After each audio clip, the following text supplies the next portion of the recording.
अस्सलाम वालेकुम। Pakistan versus New Zealand चौथा टी20 मैच जैसे जैसे करीब आता जा रहा है वैसे वैसे जो हालात हैं वो थोड़े से खुलते हुए नजर आ रहे हैं हमें। सबसे पहले बात कर लेते हैं नाज़रीन मोहम्मद रिजवान की। मोहम्मद रिजवान जो है वो न सिर्फ इस सीरीज से बाहर हो चुके हैं बल्कि उनके लिए खतरे की घंटी बज चुकी है, और वो ये है कि हो सकता है कि वो अपनी आने वाली अगली दो सीरीज वर्सेस आयरलैंड और इंग्लैंड भी हमें इस टीम का हिस्सा नजर ना आए।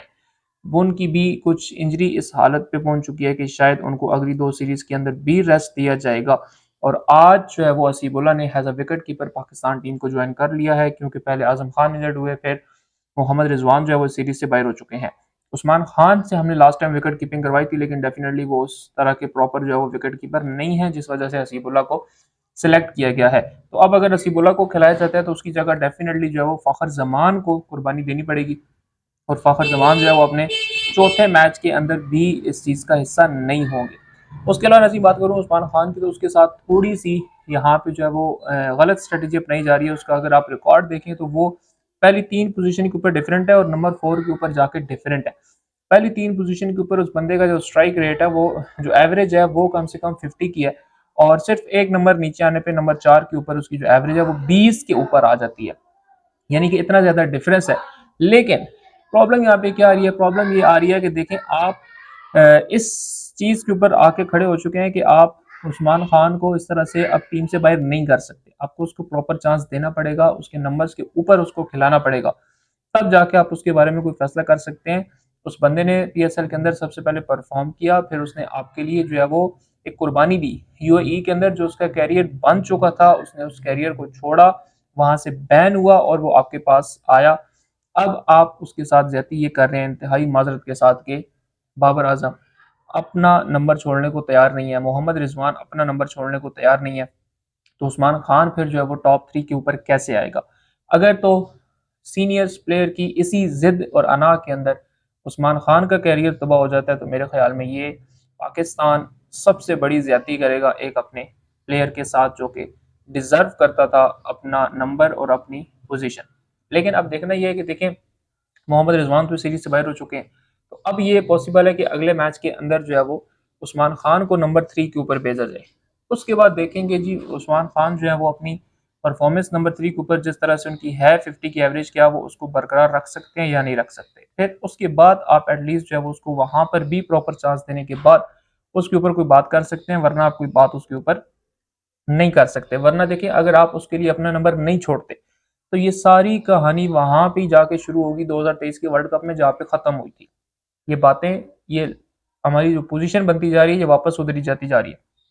यानी कि अब अगर 2024 का वर्ल्ड कप अगर आप खुदा न खास्ता नहीं जीतते तो फिर आपको इस वर्ल्ड कप के बाद कोई डिफेंड करने वाला नहीं मिलेगा।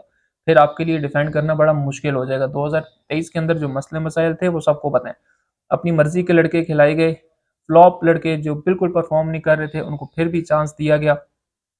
फिर जब नसीम शाह इंजर्ड हुआ तो उसकी जगह पे अपनी मर्जी का बॉलर लेके जाया गया। उसके बावजूद भी जब आपसे परफॉर्म नहीं हुआ और आप शुरू में ही जो है वो बाहर हो गए हार के, तो आपको तनकीद का निशाना भी होना पड़ा। फिर आपके कप्तानी भी आपसे गई, फिर वो आपको सारा कुछ वापस मिला। तो शायद ये सारा कुछ वापस अब इसलिए मिला है कि भाई अब कुछ थोड़ी सी अकल कर लो, होश के नाखन ले लो, और अब थोड़ी सी अपनी मैं से बाहर निकलो और थोड़ा सा पाकिस्तान टीम का सोच के पाकिस्तान अवाम जो है उस बेचारी को एक वर्ल्ड कप जितवा दो, ताकि उनकी जो दिल की आपके साथ एक मोहब्बत है, जो ठंडक है, वो बरकरार रह सके। वरना वर्ल्ड कप के बाद जो हालात हैं वो मैं कुछ मुख्तलिफ देख रहा हूँ कि अगर आप इस वर्ल्ड कप के अंदर भी जिस तरह आप इस सीरीज के अंदर अभी तक सिर्फ अपने लड़के खिला रहे हैं, अगर आप अपने लड़के ही खिलाते रहे और रिजल्ट यही रहा जो तीसरे टी20 कर रहा है, तो फिर मेरे ख्याल में आपके लिए हालात काफ़ी मुश्किल हो जाएंगे। आज न्यूजीलैंड का वो कप्तान जो कि बिल्कुल नया है, और वो आपके लाहौर कदाफी स्टेडियम के अंदर बैठ के प्रेस कॉन्फ्रेंस करता है और बड़े कॉन्फिडेंस के साथ कहता है कि जी हम यहाँ सिर्फ खेलने के लिए नहीं आए, हम यहाँ बस आ जा करने के लिए नहीं आए, बल्कि हम यहाँ से सीरीज जीतने के लिए आए और हम यहाँ से सीरीज जीत कर जाएंगे। यानी कि उसको भी ये बात शायद समझ आ चुकी है कि भाई इनके पास वही एक दो बंदे हैं, अगर वो बाहर बैठे हैं तो ठीक है, आप इनको जो है वो 170 180 भी आराम से ठोक के और मैच लेके तो वापस घर चले जाओ। तो मेरे ख्याल में यहाँ पे बड़ी सीरियस कंडीशन है। पाकिस्तान टीम को अभी से सोचना पड़ेगा कि आपने किन लड़कों के साथ जाना है और किस तरह से जाना है और किस दिल के साथ जाना है। अगर आपकी ये नीयत यही रही तो फिर आपके लिए जो है वो बड़ा मुश्किल हो जाएगा। उसके अलावा नजीम बात करते हैं एशिया कप 2025 का। जो ग्रुप है दो वो फाइनल हो चुके हैं। ग्रुप ए के अंदर पाकिस्तान, इंडिया और यूएई की टीम होंगी। ग्रुप बी के अंदर श्रीलंका, बांग्लादेश और अफगानिस्तान की टीमें होंगी। तो 2025 का जो एशिया कप है उसके लिए भी ये 6 टीमें फाइनल हैं और 2 ग्रुप्स को आईसीसी की तरफ से फाइनल कर दिया गया है। अब लास्ट में बात करते हैं नाज़रीन आईपीएल की। पाकिस्तान के अंदर पाकिस्तान टीम और आईपीएल के अंदर पूरा आईपीएल ये ना एक नया ड्रामा है।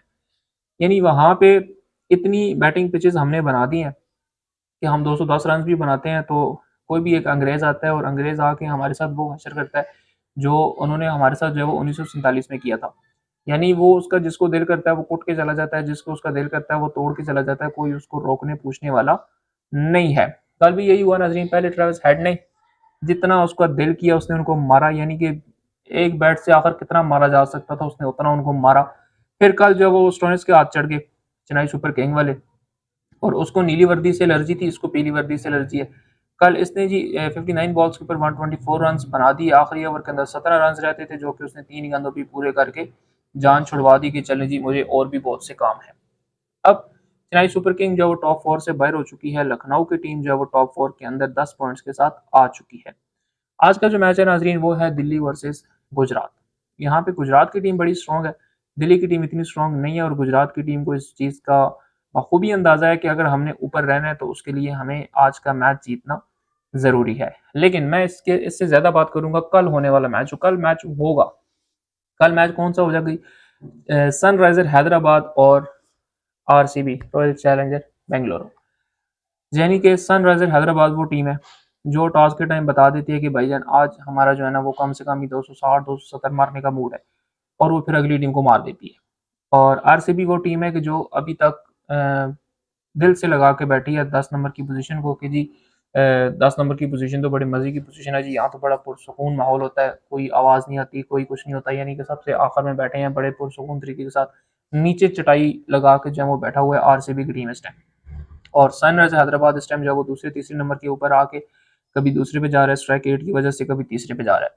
तो और उनकी सबसे बड़ी बात यह है कि भाईजान वो जो ट्रेविस हेड ऊपर आके करता है ना अगली टीम के साथ, वो तो यानी अगर आपने ये छोड़ दें कि आपने मैच जीतना है या मैच नहीं जीतना, आप इस टाइम अगर आपका मैच सनराइजर हैदराबाद के साथ है तो आप सिर्फ ये देखेंगे भाईजान इज्जत बचानी है या नहीं बचानी, क्योंकि वो हराता नहीं है, वो तो बंदे को पहले चंगा करके जलील करता है ग्राउंड के अंदर, यानी कि कोट कोट के बंदे के वो हशर कर देते हैं। बंदा कहता है भाई तू मुझे हरा दे, मैं मैच नहीं खेलना। ठीक है, या तो ये हाल है कि आप पहले खुद बैटिंग कर लें, जितना आप 170 80 90 मारेंगे उतना ही मारेगा ना, चलो 10 ओवर में मार लेगा, 12 में मार लेगा, मारेगा तो उतना ही ना। वरना उसने अगर पहली बैटिंग कर ली ना भाईजान तो उसने आपको 270 250 260 के अगेंस्ट आराम से जो है ना उसने आपको बोर्ड के ऊपर लगा देना, जो कि आपसे बड़े ही आराम के साथ बाद में नहीं बनना। तो ये थी नाजरीन अभी तक की अपडेट्स। अगर हमारे चैनल के ऊपर नए हैं तो हमारे चैनल को सब्सक्राइब करें। बहुत जल्द मिलेंगे इंशाल्लाह अपनी अगली वीडियो के साथ, तब तक के लिए अल्लाह हाफिज़।